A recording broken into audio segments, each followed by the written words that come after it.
Hello, podcast listeners. We know podcasts are a great way to catch up on a program that you may have missed on KSJE, and it's provided as a free service of this radio station. But you know, KSJE is now listener-supported, and so while you enjoy this podcast, we hope that you'll also take some time to join KSJE. Become a member today. It's quite easy to do. Just go to our website at ksje.com/support and pick the level of support that best matches your budget. Thanks again for listening. Here's your podcast.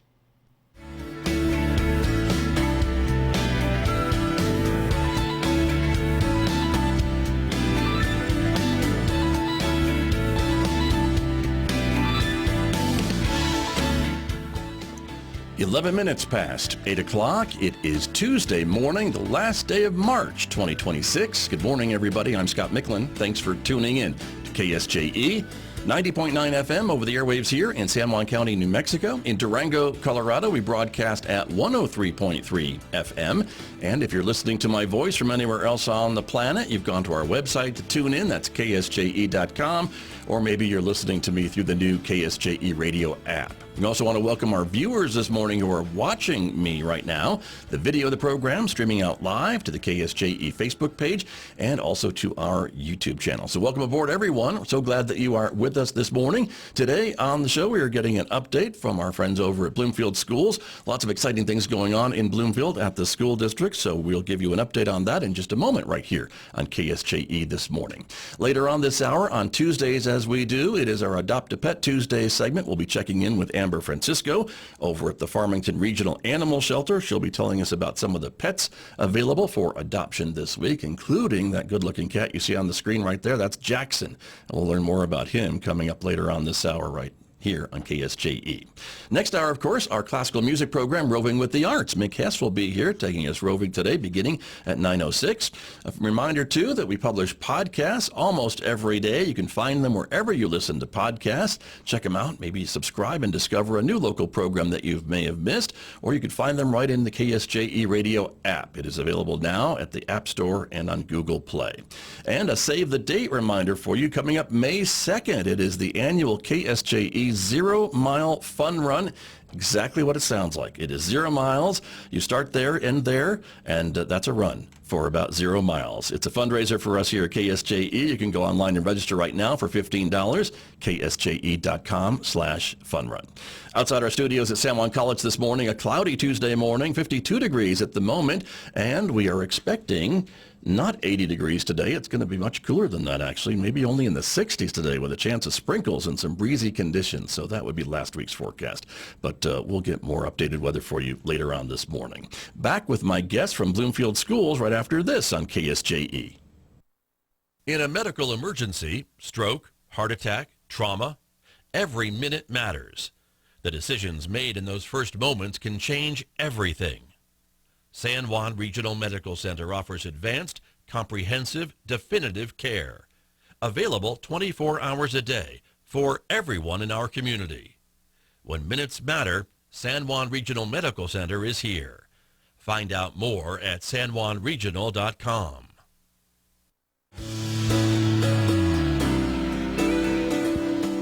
Now back to Studio A and the award-winning Scott Michlin Morning Program on KSJE. And back with my guests in the studio this morning, as I mentioned, here from Bloomfield Schools. Lynda Spencer is here, the superintendent of schools for the Bloomfield District. Ms. Spencer, welcome back to KSJE. It's nice to see you. Thank you. Thanks for coming in. We'll talk about the two guests that you brought with you in just a moment, because I know they have lots to share with us this morning, but maybe give us an update on how things are going in Bloomfield Schools. Everybody survived spring break, it sounds like to me, pretty well. Yeah, we all survived spring break, and we have Good Friday holiday coming up on this right. Friday. So, getting ready for Easter, but we're busy we're in the midst of testing, doing science testing now, and then we'll move into NMESA testing, the state testing. So. That's good. So trying to get the kids ready for that. Okay, very good. So I guess for parents, make sure kids have a good night's sleep and maybe and ready to go, huh? For these types of important things at school. Yeah, attendance. We're going to be talking about attendance with Ray today, but making sure that they're there every day, well rested, well fed, ready to do their best on their test. Right, very true. Well, let's get to our other guests that Yeah. you brought with you this morning, and it's great to have you both here this morning to talk a bit about your areas of expertise. And so let me introduce both of you to our audiences this morning. Melodee Velazquez is here. You are the school and family liaison with Bloomfield Schools. Welcome. Yes, sir. Thank you for having us. Thank you for coming in. Also, Bethany Ray is here this morning. Good morning to you. You are the attendance liaison for the school district. Good morning to you. Good morning. Thank you for having us. You're very welcome. And so let's talk a bit about the work that you both do, talking about the work at Bloomfield Schools and a little bit about the Community and Family Resource Hub, and we'll start there. Okay, so my job as the school and family liaison, I support students and families. We give them community outreach and resources and try to build a bridge with family, with the school, so we could have good lines of communication and support the families and students in any way that we see necessary. Right. And that's really important, I would think, too, right? As students of any grade, you know, are maybe facing whatever challenges it might be at school, to be able to have that communication back and forth. Yes, we see a lot of hardships, especially now after COVID, Right. with the economy and inflation and just different things in our around us. We are trying to support the families and support them in any way we can. Yeah, exactly. We're showing some more information on the screen, too, a little bit more specifically about the work that you do, right? And so this is all about this McKinney-Vento kind of designation, if you will, right? That's kind of Yes, what also... so we do have a McKinney-Vento demographic. With our students in Bloomfield, we have roughly, it ranges from 315 students to 320 throughout this school year.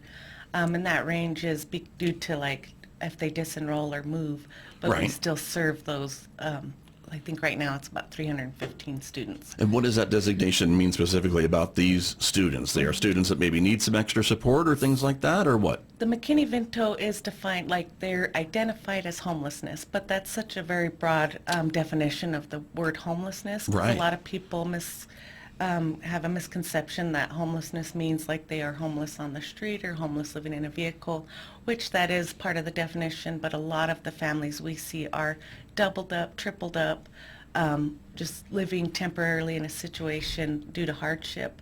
Hotels. So they could be staying with friends or relatives. Yes, That would staying- also count, I guess, in this Yes. definition, correct? Yes, I see. couch surfing and things like that. So all that falls under that huge McKinney-Vento umbrella. Got you. And so that's part of your job, is to offer that support for them and be a liaison with those families and those students between them and the district? Yes. Got you.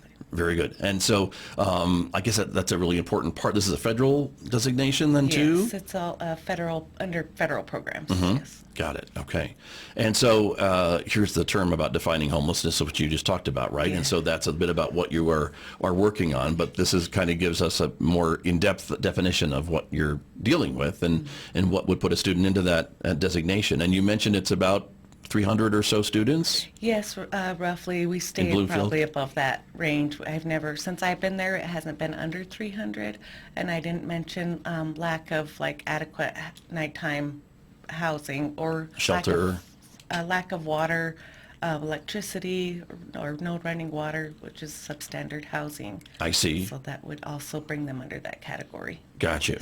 And so, and I think maybe for some people maybe listening to us this morning, they find it hard to believe that there are maybe families, children living in these conditions, but that is the reality, not just in Bloomfield schools, but I think almost in every district in our state that deal with this type of student population. Right, and a lot of times we got to remember we are Bloomfield schools, but we have a lot of communities within our school. Right. We have Blanco Canyon, Governor Dorr, Nageezi, DZ, all south of Bloomfield. So there's a lot of little communities that is under the Bloomfield Schools umbrella also. Correct. It's the boundaries go far beyond the city limits of Bloomfield, and that's all the families that you serve in the school district. Yes. Not just the city limits. So that's an important thing to remember as well. And great to know that these resources are there for those families too, whether they live in town or out of town. Right. So Yes. that's an important thing as well. And so, again, as we move on to talk a little bit about kind of the signs of homelessness and things like that, is there a way to identify these students if the families don't tell you automatically? So a lot of times we get information from the school social workers. They are right there in the schools. They usually give us a call, shoot us an email, and let us know what's going on with a particular student. or the teachers will reach out. So they're the ones that will catch a lot of it firsthand if we don't get the initial residency documentation to identify them as McKinney-Vento. Then we get school staff. They're trained at the beginning of every school year to recognize the signs of homelessness. So they're a really big instrumental part in getting these students identified for me. Right. And once that happens, and that kind of, I guess, triggers then this extra support that you're able to give to these families and these students through this program and maybe some others at the district? Yes, we reach out a lot via the resources we have within the school, which is like robo-emails, robo-calls. We send out flyers. We now have this EDIA app, which Beth will talk more about, Right. that we're able to get out information quickly, or if we see a problem arising, then we make contact with the families to see if they need extra support or where we could lend a hand. We try to get brochures out to social media. The district is always sharing our information for flyers and updates for the hub. Right. And the resources we have to offer. Sure. And do you sometimes try to get these families into other resources about maybe finding more permanent housing solutions in the community? I know that's maybe not a school district resource that you have, but is that something you can maybe refer them to others in the community that you're aware of? Oh, yes, definitely. When they come in, we do even write it on our, we refer them to an outside agency. We work with a lot of people in the whole county, different organizations. So you that we know work you had with. those contacts and know where to send them. Yes, unfortunately, housing is a big problem in our county. Sure. So we always run into hiccups in that aspect, but we do definitely try to resource them out to outside agencies when possible. Right. I guess there's waiting lists and other things when they go to talk to these other folks as well, but at least they have that contact, maybe at least to make that initial contact and start the Yes. process. And a lot of times they don't allow us to start the initial contact. That organization or that place wants to hear from that family or the student themselves. So we Right. kind of just make that connection to them and try to be the middleman there. Sure. And that's, I guess, a really important distinction as well, is that there's only so much that you can do as the school district. It's really up to these families and individual parents to take the initiative to take that information and run with it, if you will. Right. And so yes. that's an important thing as well. So very good. And then as we're looking at here, some of the other rights about these programs and things like that, can you talk a little bit about that? Yes, we try to inform students and parents of their rights and responsibilities if they are identified under the McKinney-Vento Act. That they do have a right that the Bloomfield schools, we provide transportation. Our transportation manager, Roger, we work closely with him when needed. When we have families in Farmington, we are required to provide transportation. We work with the Farmington Municipal Schools to make that transportation happen to get the kids to school.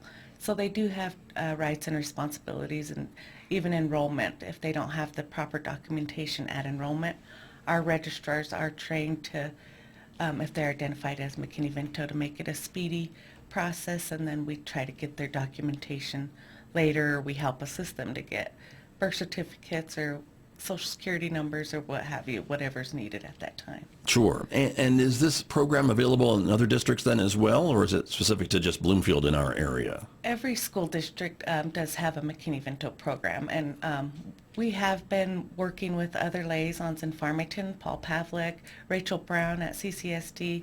We try to meet with them quarterly, more than quarterly, just to have liaison meetings and touch up on what Farmington's doing and what Bloomfield's doing. We most recently been in contact with Dulce Nice. schools and their liaison. We were working with Cuba.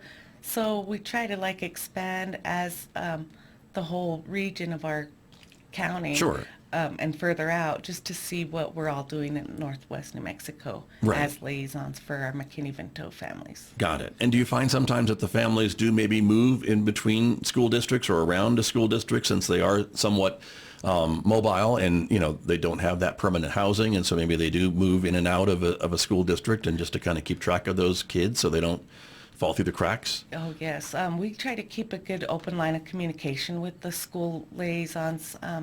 For instance, we did have a student going from Aztec to Bloomfield and Warman Hall in Aztec, and he's great. So we would keep in contact what the support was needed for that student in Bloomfield and how they could help that student while they're in Aztec school. So we think those liaison meetups and meetings that we have are really important and instrumental to all the communities. And when students transfer and go back and forth, Right. we try to keep all the information, everybody on one page. Sure. Because I think the bottom line is still you want to ensure that the kids have a good education and are in school and learning, whatever grade level that may be. And if they're bouncing around from district to district or not sure where they're sleeping tonight, that is a big distraction when it comes to studying for a test or getting their homework in or what have you. Even I can figure that out, right? Yeah, right.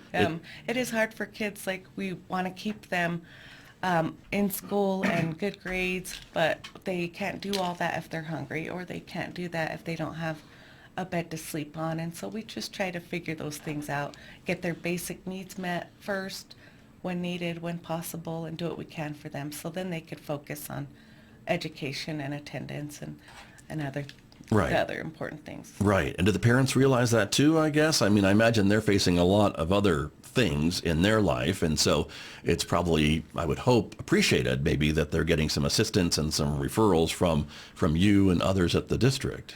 Yes, I feel like our families are real appreciative and they understand, but a lot of times it's really difficult. We see a lot of grandparents raising their grandchildren. Sure. So we do see that a lot, and it's just hard for them to provide the necessities that these kids need, especially at this day and age with technology changing so much. And so it's a lot harder these days than what it was, 30 years ago. Right, right. Understood. And as you said earlier, you've seen about a pretty constant level of kids in this program since you've been with the district. It's at least 300, it seems like, is what you're telling me, right? Yes, it's been about that number.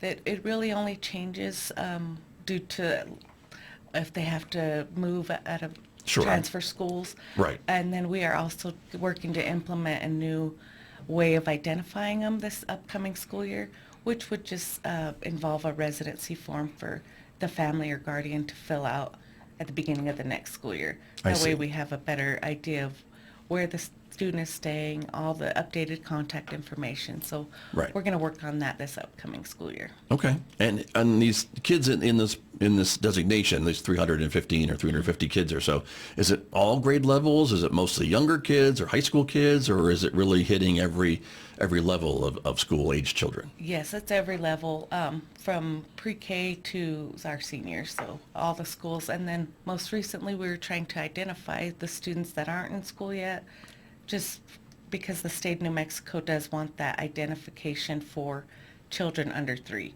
which we don't count in our school system. But when we come across a family at the hub or over the phone and make contact with the family that has an infant, we list them as McKinney-Vento also. Right. Just in case the state needs those numbers from Bloomfield, which we don't have a lot of yet, but that we have identified. Sure. We have also been identifying foster students as well. Right.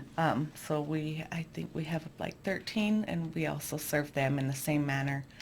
They have the same rights and responsibilities as the McKinney-Vento students as well. I see. Well, and again, I think it's probably a good idea to try to identify those kids even before they get to school, so then when they do come in or get registered, you've already had that connection and made that connection with those families. Right, So that's really yes. important as well. You mentioned the hub, and I want to ask you more about the hub for the community. This is not just for these students and their families, but I think for almost anybody in the community. Is that true? Yeah, so we tried to label it. It was brought on by the Bloomfield School District, but since it was named the Better Bloomfield Community and Family Resource Hub, which has been recently shortened to the Hub. Right. It's a lot less, but helping unite Bloomfield. Yeah. So we tried to make it like more of a community. We do document that if they have students in our district, but we do get those occasional calls from outside agencies or other schools. We had a few families and students from OHO that was referred by a church, or we get a call like Bluffview needed jackets. So we try to work with different organizations, the community schools organizations, to see where the needs are, and if we could help meet them, then we do Sure. help meet them. Right. And so, and for folks who maybe aren't familiar with the hub or where it's located or things like that, it's in Bloomfield, and it's over behind Mesa Alta. The old shop building is kind of where it is. Correct. And the actual address is what? Bergen Lane, 329 North Bergen Lane. Yes, and actually that address takes them directly to Mesa Alta, so we are kind of hard to find. They would have to go to the next turn behind Mesa Alta. Okay. We are currently working on getting a sign donated. Nice. I believe we got one donated from Mr. Tony there in Bloomfield. So once that sign is up, it'll be on the road and will be visible from the road. A lot easier to find, Yes. for sure. But for folks who really want to find it, if you get to the school, you are you're right around the corner. Yeah, So take the basically, next right? turn. So that's how you can get there. But I think it's been pretty well received since it's been open in Bloomfield now for what, maybe a couple years? Yes, this will be its second year in Mm-hmm. May. We had the grand opening in May of 2024. So yes, it's Okay. been open and going strong ever since. Right. I remember former Superintendent Dr. Mizell talking a lot about the Bloomfield Hub and how excited she was to get that started and get it open. I think that was one of her projects. Oh yes, I think Beth and I had to set up the closing stuff a few times because they did a remodel, and it looks more like inviting now, and it's almost like a store, and families feel really comfortable being in there. It's private. We do it by appointment so they could have their privacy. So yes. Very good. But it's not like a store in that these things are offered at either no cost or low cost. Isn't that true? Right, there's no cost. Yeah. So we try to get what they need. Usually they just tell us what they need right away if they are needing a small food bag or hygiene supplies, then we start to gather the items. The clothes are available for them to look around. We give them a bag, a duffel bag when they get there, and they could fill the duffel bag. So Nice. we try to not limit the items they could take, but also not to where they're walking. Sure, Yeah, sure. taking a lot. Right. Too much of it. Exactly. Very good. And again, a little bit more about the services at the hub. It's more than just clothes, though, and food, correct? It's Correct. other things that you offer, too. Yes, so we have a washer and dryer there available. We have our shower for families to use, and that's another reason why we do it by appointment only. We have some computers that parents are welcome to use, and students for if they need to apply for jobs or apply for WIC or SNAP food benefits or anything like that. And so we have a bunch of, what would you call it, our resource area for parents to get resources. Very good. And we have a small food pantry and just, Excellent. Yes. Lots of things Yes. for these families. So that's great. And again, a little bit more about the McKinney-Vento program, this federal program that we've been talking about that offers assistance for these families and others throughout, I guess, the country. It's a federal program, right? Right. So that would be kind of what that is all about. So that's great. And there's more about the hub and the things that you're able to do. And again, it's by appointment only. So folks can just call to make an appointment. Is that the best way to do that? Yes, call or email. Okay. Yes. Very good. And so that's a good way to do that. And again, we put your phone numbers on the screen as well. So thank you for coming in and talking a little bit about that as well. I want to turn now to Bethany Ray, a little bit about your work with the district and working with attendance. We know how important that is for kids to be in school and to be able to be accounted for. And if they're not coming to school, that can be maybe just a non-issue or a big issue. It just depends on what's going on with that student and maybe their family. That's kind of the work that you do, correct? Correct. Yes, I get the opportunity to work with both the schools, families, the students, and the community. So it's all, everybody has to work together for attendance because it's definitely not something that one person can do on their own. It's, the schools are so involved and want to support the students every way possible and the families. So Right.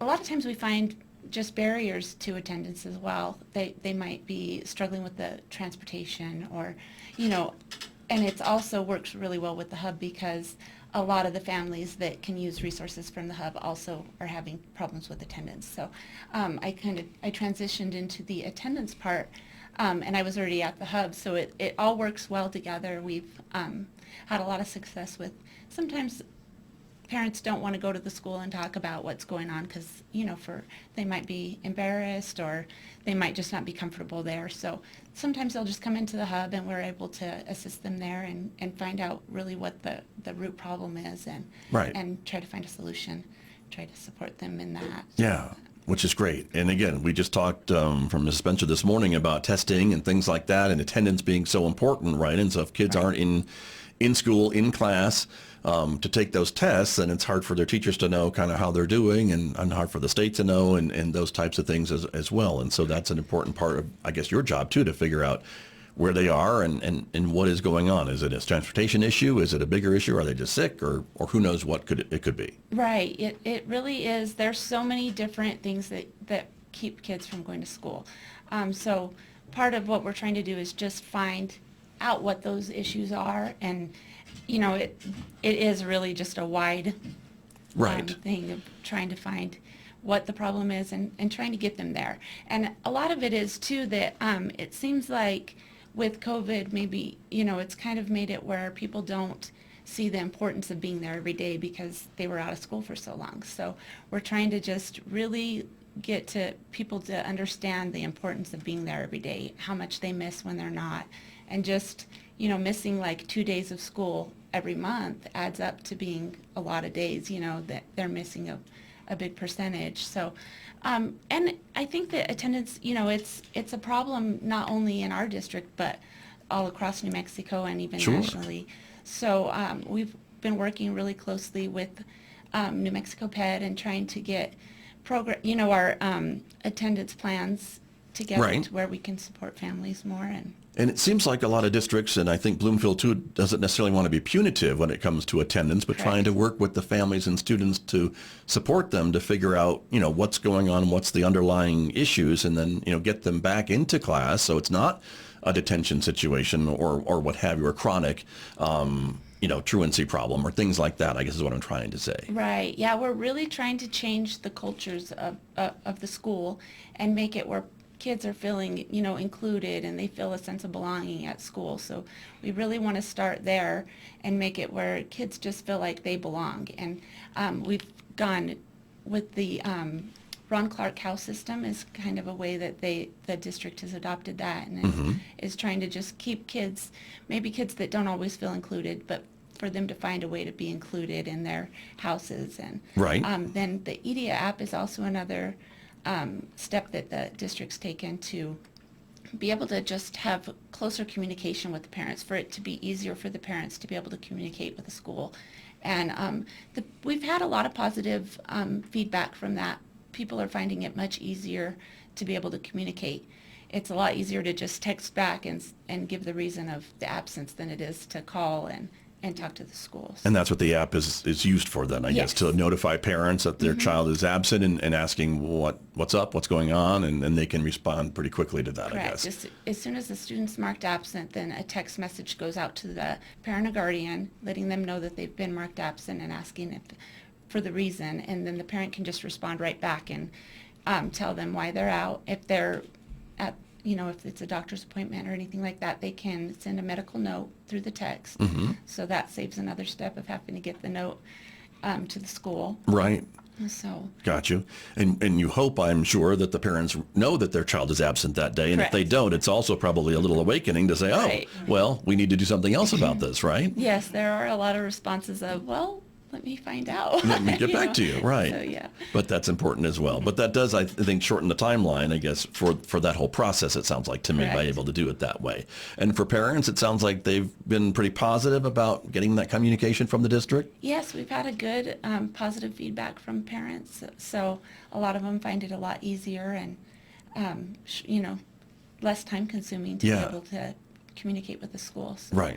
And we're also looking into other ways to be able to communicate through the app for other things like Melodee mentioned, the residency form. We're trying to find out if we can send those kind of forms through the app. So that's something that we're working with EDIA on. Great. Got you.